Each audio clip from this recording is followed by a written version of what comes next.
Nous sommes aujourd'hui du côté de Mulhouse et je suis au Berge et je suis avec Cécile Tornin, adjointe à la vie citoyenne. Bonjour Isabelle. Bonjour, et Catherine Rapp, adjointe. Bonjour.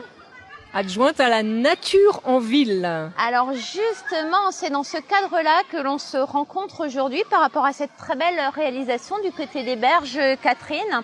On va parler de Mulhouse Diagonale parce que cette opération s'est faite dans ce cadre-là. Tout d'abord, qu'est-ce que Mulhouse Diagonale ? Alors Mulhouse Diagonale, c'est le projet urbain de la ville de Mulhouse qui veut remettre l'eau à la portée de tous les habitants. On sait que Mulhouse, dans les siècles derniers, avait de l'eau partout, des canaux, des rivières, qui ont été peu à peu recouverts pour l'industrialisation, pour la population, mais on veut redonner cet accès, permettre aux habitants de descendre au bord de l'eau. On parle de vert et de bleu alors ? Tout à fait, c'est vert parce qu'on a la végétation avec des espaces nature au bord de l'eau, donc vert et bleu. Aujourd'hui, on va parler de cette réalisation, Cécile. Comment elle a été pensée, cette réalisation ? Bien sûr, c'est un projet global, mais là, ponctuellement sur l'aire de jeu, on travaille depuis le début pour Mulhouse Diagonale avec les habitants parce qu'on a pensé que redonner la nature, c'était bien, mais redonner la nature aux habitants et le faire avec eux, c'était encore mieux.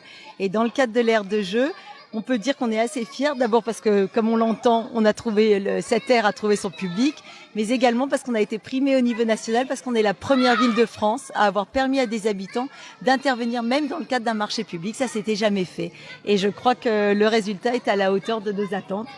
Oui, les habitants ont pu choisir avec nous les agrès, l'entreprise qui allait réaliser, le fait que ce soit bois, nature, on voulait surtout pas de métal, que ce soit vraiment en adéquation avec le lieu. On a choisi une journée de la semaine et puis on constate qu'il y a une centaine de personnes ici.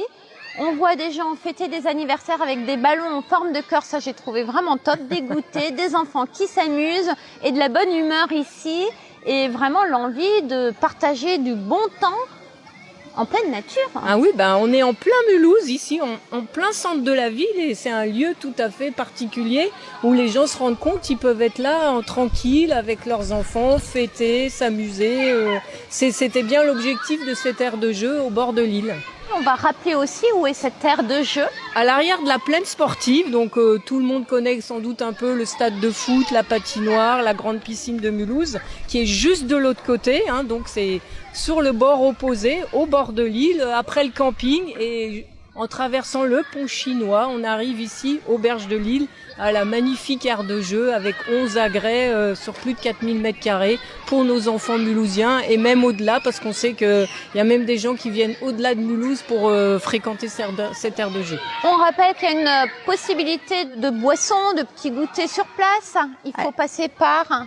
Alors, la guinguette du rugby club qui aussi a joué le jeu et parce qu'on soutient depuis toujours la vie associative.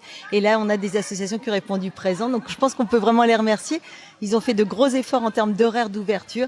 Donc voilà, du mercredi au dimanche. Vraiment, c'est tellement paisible et apaisé. Vraiment, c'est la fête ici. C'est une jolie fête populaire. Donc, je pense que cette aire de jeu est une réussite totale.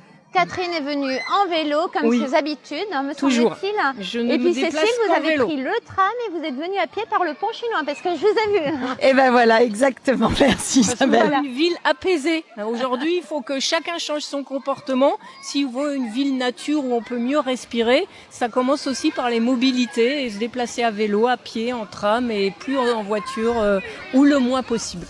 C'est vrai. On vous dit à bientôt pour d'autres lieux à découvrir. À bientôt. Merci. À bientôt. Merci Isabelle. Au revoir.